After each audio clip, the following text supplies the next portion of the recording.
I am Araceli, a wealth advisor, real estate investor in the United States and Canada, and creator of Wealthy Women in Real Estate. Every week, I meet with Colette, a real estate broker and a real estate investor in Canada. We come together to talk about all things real estate investing and how to increase your wealth. Join us. Welcome everyone. This is Araceli, Transition Wealth Advisor and Real Estate Investor in the US and Canada. And I'm here with Colette every week, so we chat something about real estate investing and finances. Colette, can you introduce yourself before we go over what we're talking about today? Of course, we have to apologize. Araceli and I have a bit of the giggles today, but we love what we do, so that's why this happens once in a while. So welcome everybody. My name is Colette Raba. I'm a residential real estate broker in the GTA. And Araceli and I love, as she mentioned, we love to talk about real estate and finances and how they all work together. So today we have a very interesting topic, or actually we have a question for you.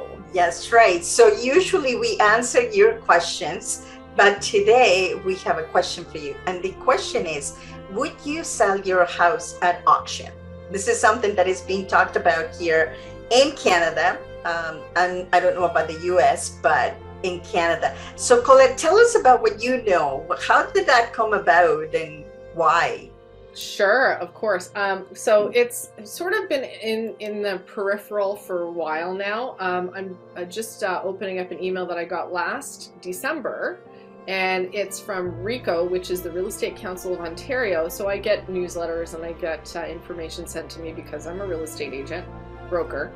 And what they, there's always something happening in the real estate world that the public doesn't necessarily hear about.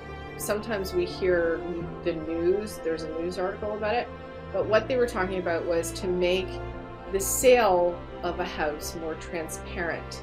So the way it works now, the laws that govern us, we are not allowed to tell, let's say there's five, and as you know, if you haven't been living under a rock for the last 2 years, there are multiple offers. This is what's happening in this market. It's a seller's market, so there are a lot of people bidding on houses, and then let's say I'm the listing agent and there are 5 offers. I see all the offers and I present them to my seller, but I'm not allowed to tell the other buyers what those offers are as far as price or conditions or timing. So if somebody says, when do the sellers want to close? That I can say to all the buyers to say they're looking at September 30th, let's say, for example, that I can give that information out. If they prefer to make the offer at August 31st, that's really the buyer's prerogative to take their chances, let's say. So what's happened is there's been a lot of pushback with that to say, hey, it's not transparent. The bidding goes crazy. Let's say there's five, let's say, I'll give you a scenario. House is $1 million. That's the listing price. Everything in the area has sold for $1.3 million. So now you have, let's say, 5 offers come in. Everybody's going to offer something different. So let's say the bidding starts at $1 million. That's really what people are looking at, the list price now. They're already thinking that. This is just a suggestion or the start price, and then you go from there. So all those 5 bidders, one could be like, forget it, I'm only going to offer $900,000. Somebody else could be like, okay, I'm going to offer $1,020,000, $1.5 million, $2 million. Like, you don't know what the other offers are. You just know your offer. So that privacy for the seller, it works in their favor because you don't know. You think, oh my gosh, everybody's offering more than me. I have to up my offer. Mm-hmm. So how would you feel if you're in that situation? Well, it depends where you are, if you're the seller or the buyer. I'm telling you because at least I've never bought at auction for a regular house. I usually buy houses at auction, but they are because they're in foreclosure. So you know that there is a lot of work to do and there's no conditions, but it is very transparent because they have the same thing. you start the bid at $50,000 and you go in increments of $100 and the bidders are there. You can listen. I bid 50,000 and somebody says 50,100 and somebody comes out and it says 52,000, right? And then you know if you want to go above that price or not. Exactly. So as a buying agent, that's what I tell my clients. I go, look at the list price is a suggestion. The area for like homes that are very similar to the one that you want, they are typically in the 1.3 range, 1.3 million. So really, if you don't have 1.3 million, we can try all day long, but that seller knows. You don't think they know what the area is selling for? And I think it's just a really bad trick, to be honest, because they seem to be under market, but they know that if they have other agents looking, they're going to tell their buyers, hey, this house is supposed to be 1.3 instead of 1 million. And this kind of drives the house past the market value. Exactly. And I personally can't say it's a trick, but yes, absolutely, it's a trick. It's a marketing scheme. It's a way to get people excited about the property and to think, oh, they have a chance. It gives them hope to say, I have a chance to buy this house at $1 million. But if you know the industry, if you know the area, if you do your research and say, listen, that house most likely won't go for, because the seller knows what the value is. They're expecting 1.3 million, but they're listening to their agent to say, hey, listen, this is how all the houses in the area have been marketed. So when people think, okay, the marketing is just generally speaking going to be at a lower price, you technically can't put the house at 1.3 million, because then everybody will think, okay, so then they actually want 1.4 million, or they want, higher than the list price. So it's very, very confusing right now. And that's why, this whole idea of RICO looking into being more transparent is actually a really good thing. So in my opinion, I service a lot of buyers, and it's heartbreaking when I say to them, I know the house is listed at $799 or $899, but guess what? It most likely will go for over $1 million, because that's been the last few sales of the last, let's say, 3 months. Yeah. Those sellers are not going to accept 800. I'm really sorry to break it to you, but they're not. That's exactly what I'm trying to tell you. And the thing is, especially if you are in Canada, I would really suggest that you do have an agent working with you to set up your expectations correctly, because it is very confusing. I go to the MLS and it says, oh, this house is listed for 800. And I looked around everywhere and I said, okay, this house does not belong in here. There's something really wrong with the house, which is not true. Well, and it's just the way it is, right? The one thing that I hate too, and that's sort of the governing bodies that be shouldn't allow this, where there's some agents that do this kind of marketing thing where they will list the house at $1. And you know what they're after.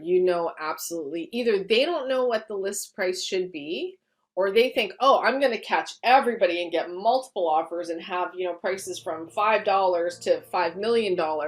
And then people will get so excited that there's 20 other offers on the house, and we're going to go crazy and have this, really, really crazy, offer day.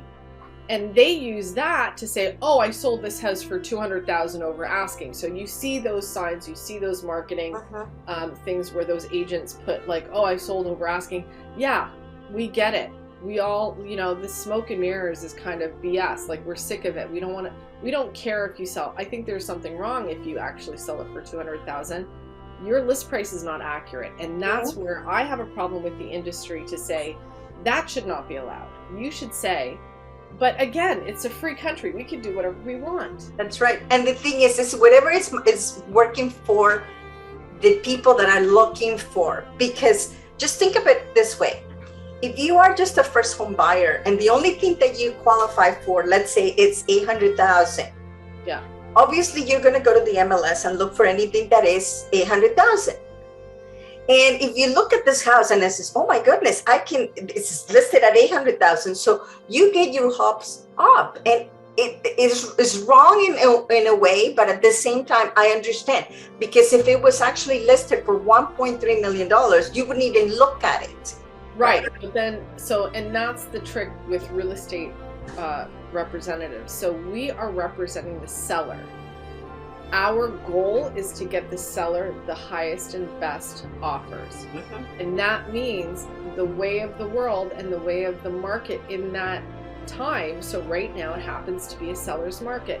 This is the routine that everybody else is following. So we sort of have to do it that way, because then we want to say, we're getting you 5 offers, we're getting you 10 offers, and this is how it's done. And that's the marketing that has to go behind it.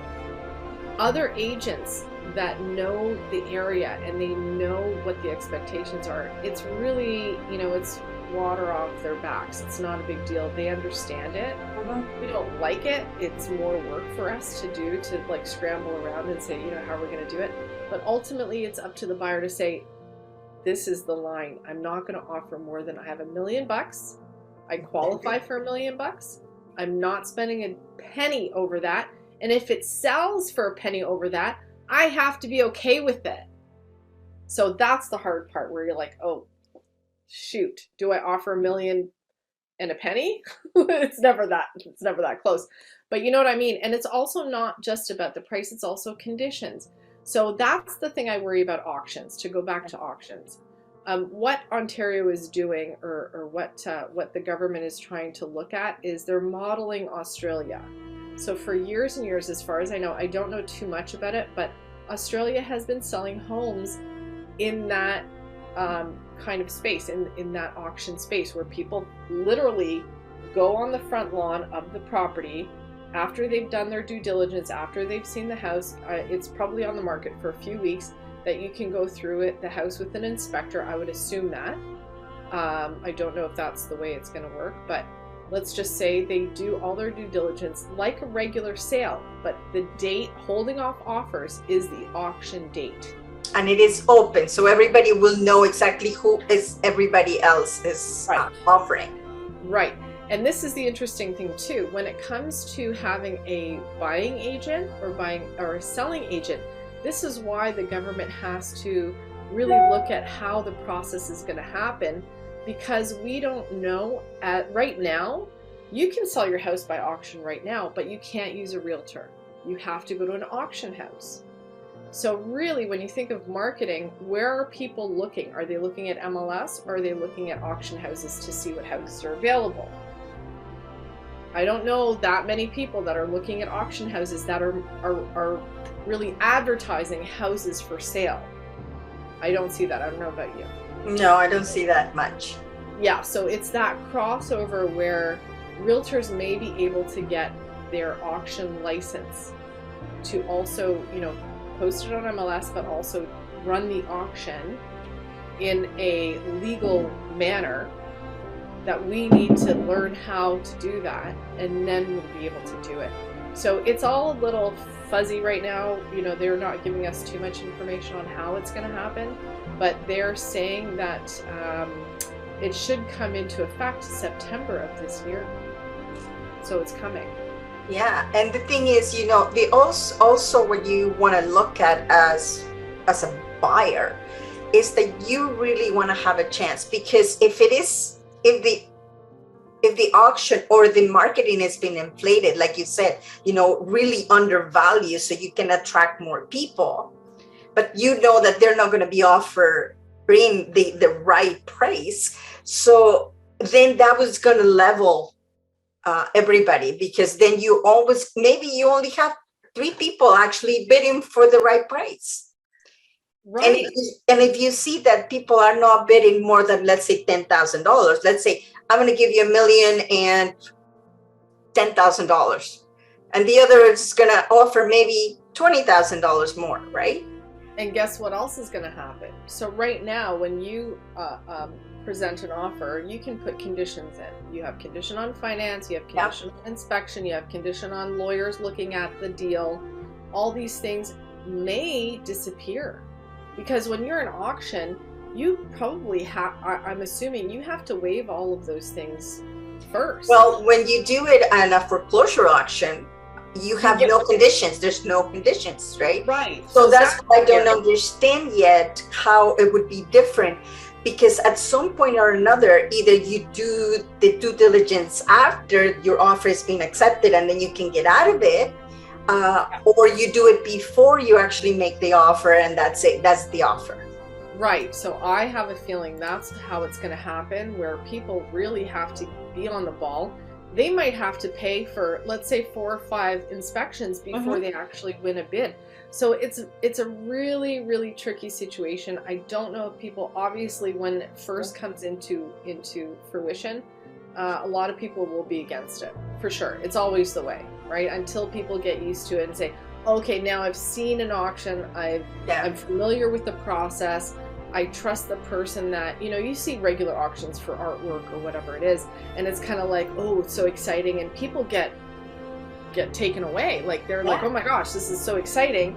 They might overspend anyway in that kind of scenario. So to say that it'll be fair, I don't know if it is going to be fair per se, but it'll be the occasional transaction, and when you only have 2 or 3 people that they have certain amount of money, and when you stop, right? Like I said, this is my limit, and I think that this is what is important for people to understand, that if you do have a limit, you got to stop right there. Right, but also there is something called buyer's remorse, and once you put that hand up to say I'm bidding, and you get it, and you're like, oh my God, what have I done? Yeah. It's too bad. Like, you're stuck. So that when it's something like a piece of art or something else that you're in an auction for, you're like, oh shoot, okay, what have I just done? Now I can't go back. Like, what am I going to do? So there's, to get wrapped up in something like that, where you're like, oh, I've really overspent. That can happen in a silent auction or in a live auction. I mean, it's always going to happen, and people are going to freak out and say, oh, you're going to hear those stories for sure. Oh, person bought this in auction, and this is what I thought I was getting, and there's, all this, the bodies hidden in the basement, I wasn't aware, So who knows? I just think that because the process is relatively new, so we don't understand all the rules. So until all the rules come in place, whether you do the inspection before or after, or no inspection or no nothing, I don't know. So then you be able to understand better if it's better to do it at auction or the way that we normally do it. Yeah. It'll be interesting. It'll be interesting for sure. Yeah, that's for sure. So let us know in the comments, what do you think about this new process? Is something that excites you, or it's something that you said, no, I don't want to do it? So let us know, because this is a good one. So can't wait to hear what you have to say. Okay. I would love to. Yeah, I'd love to hear that. Thanks, Colette. We'll see you in the next one. Thanks for joining us. Thank you for being here on the show. Please remember to subscribe and hit the notification bell to get notified when there are more shows available. And if you would like to have more information on how to start investing in real estate, please visit my website at www.aracelihernandez.com. Thank you.